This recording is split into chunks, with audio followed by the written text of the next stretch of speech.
Wait, এই তুই এখানে কেন বসছিস? তুই যদি এখানে বসে আমাদের সাথে খাস তাহলে আমাদের স্ট্যান্ডার্ড কি হবে? আর আমি না একটা জিনিস কোনোভাবেই বুঝি না আবির, তুমি কেন এই ছোট লোকের বাচ্চাকে আমাদের সাথে এই রেস্টুরেন্টে নিয়ে এসেছো? তোমার কি টাকা পয়সা বেশি হয়েছে? আর বলো না, আমি কি এই ফকিনিটাকে ইচ্ছে করে আনেছি নাকি? আরে বাসার সময় মা আমাকে বলতেছিল ওকে যেন নিয়ে আসি, কারণ এই ফকিনিটা নাকি মাকে প্রত্যেকদিন এই রেস্টুরেন্টটা দেখিয়ে বলতো ওকে যেন আমি এখানে নিয়ে আসি। তাই মায়ের মন রাখার জন্য নিয়ে এসেছি। তুমি এটা নিয়ে কোনো চিন্তা করো না। তোমার মা তো সাক্ষাৎ একটা খ্যাত। তোমার মা তো বলবেই, তোমার মা কি বুঝবে যে ওর সাথে বসে খেতে আমার ভমিটিং ফিল হবে? আচ্ছা জান, রিল্যাক্স, তুমি শান্ত হও। আমি ওকে উঠিয়ে দিচ্ছি, আমরা একসাথে খাবো না। এই শোন, তুই একটা কাজ কর, তোর আমাদের সাথে খেতে হবে না, তুই নিচে বসে খা। আর আমি তোর জন্য খাবার অর্ডার করে দিচ্ছি, তারপর তুই নিচে বসে খাবারটা খাবি, বুঝতে পেরেছিস? আচ্ছা ঠিক আছে স্যার।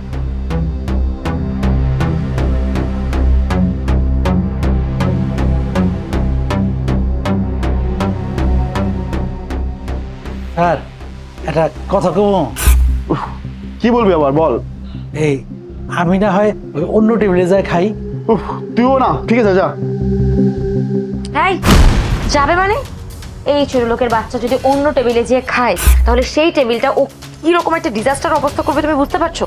আর এরকম কোনো কিছু যদি ও করে তাহলে রেস্টুরেন্ট কর্তৃপক্ষ এসে বলবে যে ওর জন্য অন্যান্য কাস্টমাররাও চলে গেছে, তো আমাদেরকে এক্সট্রা ফাইন দিতে হবে, তার সাথে সাথে না খেয়ে বিল পে করে এখান থেকে চলে যেতে হবে। এত কিছু করা যাবে না, ওকে নিচেই বসিয়ে রাখো।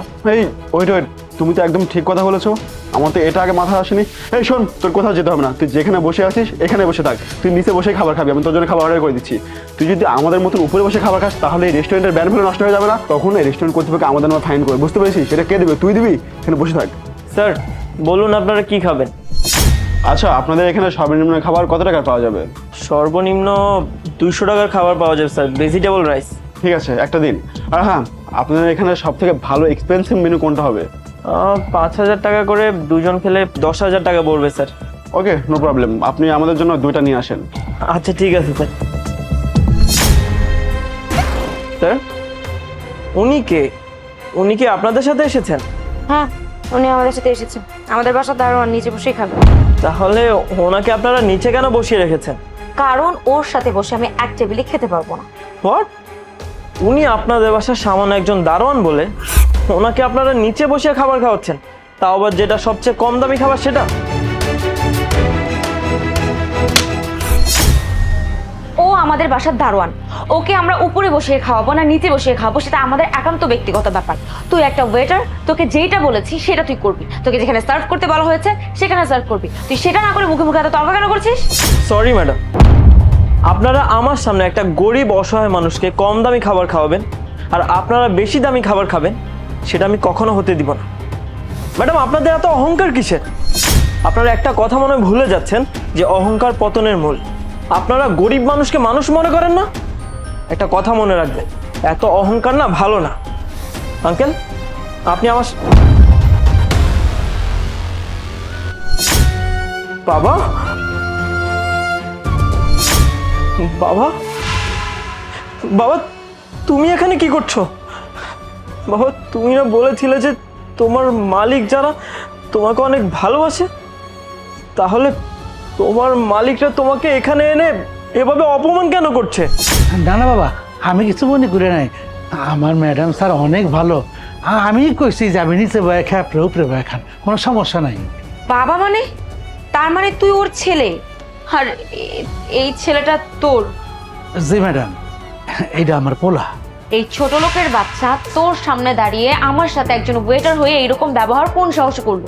ওকে তো আমি পরে দেখে নেবো। আর তোকে আমি চাকরিতে রাখবো না, তোকে আমি চাকরি থেকে সবার প্রথমে বের করবো, আর তারপর তোর ছেলেকে দেখে নেবো। এই চলো তো। ম্যাডাম ম্যাডাম ম্যাডাম, আমার পোলা ছোট মানুষ, ভুল করে বলাইছে, আপনি তার কোনো মনে কষ্ট নেন না, আবার মাফ করে দেন, আমার চাকরি থেকে বের করে দেন ম্যাডাম। তোকে তো আমি কখনোই মাফ করবো না।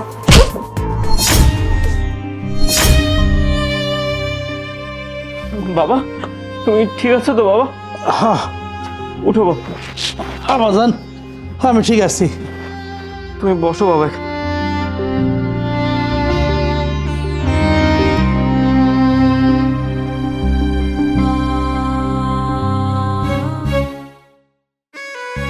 ওগো, কত সুন্দর সুন্দর গাড়ি রাস্তায়, একসময় আমাদের গ্যারেজে কত গাড়ি ছিল, আর আল্লাহ আজকে আমাদের এমন দিন দেখাইলো যে আমাদের সহায় সম্পদ আশায় বিষয় সব চলে গেল।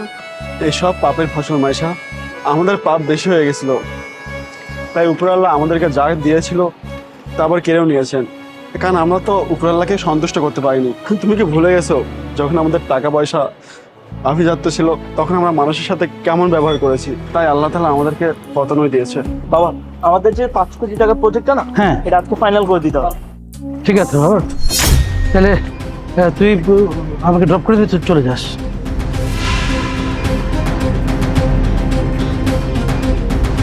এই গাড়ি থেকে হাত সরাও। কি এরকম গাড়ি দেখে খুব আফসোস হচ্ছে? আফসোস হওয়ারই কথা, কারণ তোমরা তো হচ্ছে এখন ফকির, আর আমাদের দেখো আমরা হচ্ছি কোটিপতি। একদিন তোমরা দুইজন রেস্টুরেন্টে আমার বাবাকে অপমান করেছে, রেস্টুরেন্টের সবচেয়ে কম দামি খাবারটাই আমার বাবাকে খাইয়েছি। আর আজকে তোমাদের অবস্থান দেখো আর আমাদের অবস্থান দেখো। তোমাদের সেদিনের কথাগুলো না অন্তরে লেগেছিল, আর তাই আজকে নিজের যোগ্যতায় এ পর্যন্ত এসেছি আমরা। তোমাদের খুব অহংকার ছিল, তাই না? আজকে সেই অহংকার কোথায় গেল? আজকে সেই অহংকারের পতন ঘটেছে। আর আমার গাড়ি থেকে সরে দাও বাবা, চলো। বাই দ্য ওয়ে, তোমরা জানো আমরা কোথায় যাচ্ছি? ব্যাংকে যাচ্ছি 10 কোটি টাকা তুলতে। বাবা চলো, এরকম ফকিরনিদের সাথে কথা বলে টাইম ওয়েস্ট করার কোনো মানেই হয় না। চলো।